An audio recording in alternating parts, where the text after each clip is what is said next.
So as promised, I'm going to show you guys how I achieve my goddess braid in the mornings. So I'm just taking down my previous braid from the day before, and I kind of slept on it, so it's a little messy.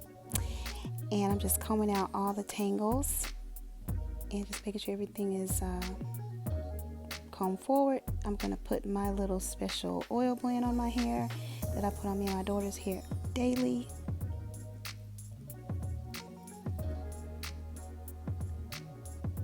I'm just kind of showing you my parting, which is just an L-shaped part, and down in the center. I'm going to put some edge control on my edges, which is one of my favorites, the Design Essentials Max. And I'm going to brush it in really well, because if you don't, I just feel like it turns white, and that's something I hate. So I'm just going to really brush that edge control in, just making sure my edges are nice and smooth before I start the braid. So after that, I'm just going to comb everything forward. And I'm going to start with a really small section to start the braid off. And this is going to be an underhand braid. So once you start the braid, it's going to definitely get bigger, because you're going to pull from the back of the section, pulling hair forward.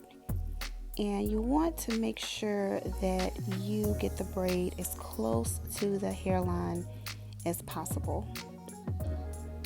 Take your time to really go underneath the sections so you can have clean sections. I found that when my hair is straightened, I can achieve this look easier. Now, you can definitely try to achieve this look with your natural hair, but I just found that I can really fan that hair out and fan the braid out when the hair is straightened. So I'm just working my way all the way back, and I'm trying to keep it along the hairline until I reach the back of the head. And then I'm just going to secure the end with a rubber band. You can just use little small rubber bands, like the little small black or clear rubber bands. And when I secure my end, I kind of like to fold it in and kind of loop it in the rubber band, so you won't have that little tail hanging.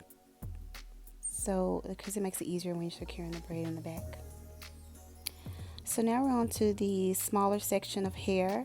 And as you can see, I'm just unraveling it, and I'm just going to do the same thing, put a little oil on it and comb through it. And then I'm going to put some edge control on my edges.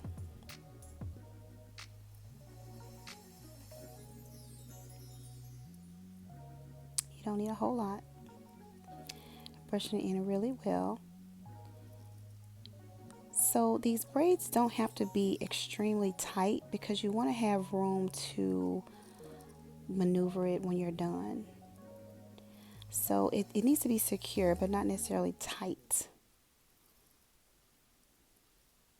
So I'm going to, again, try to keep this braid as close as possible to the hairline and just working my way down.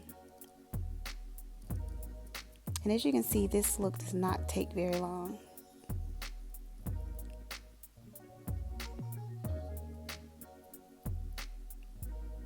If you're like me, you want a fresh braid in the mornings.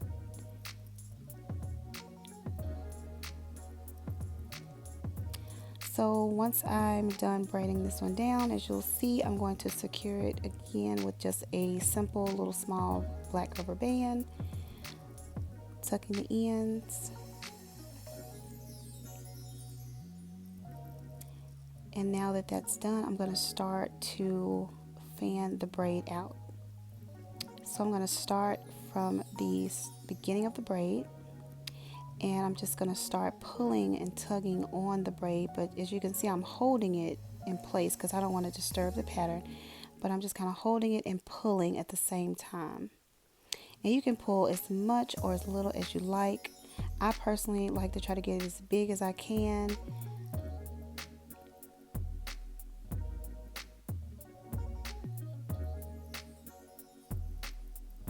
So I'm just working my way down.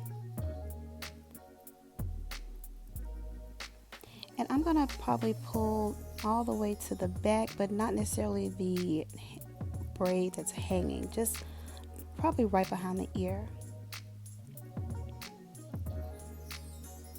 I like it to be a little messy, so I pull a little bit more in the back to give it some character.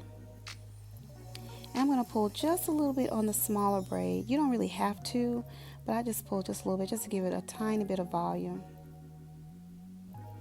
And after that, I'm going to fold and tuck my braids, just kind of overlapping them on top of each other and securing with some pins.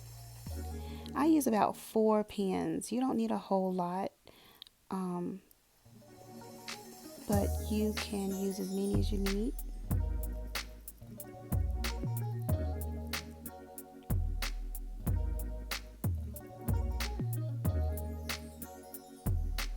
So now that it's done, I personally like to pull out a little bit of a curl, and I use my Echo Gel, and I just put a little bit on my finger, and I just coil that little hair around my finger to make a little coil.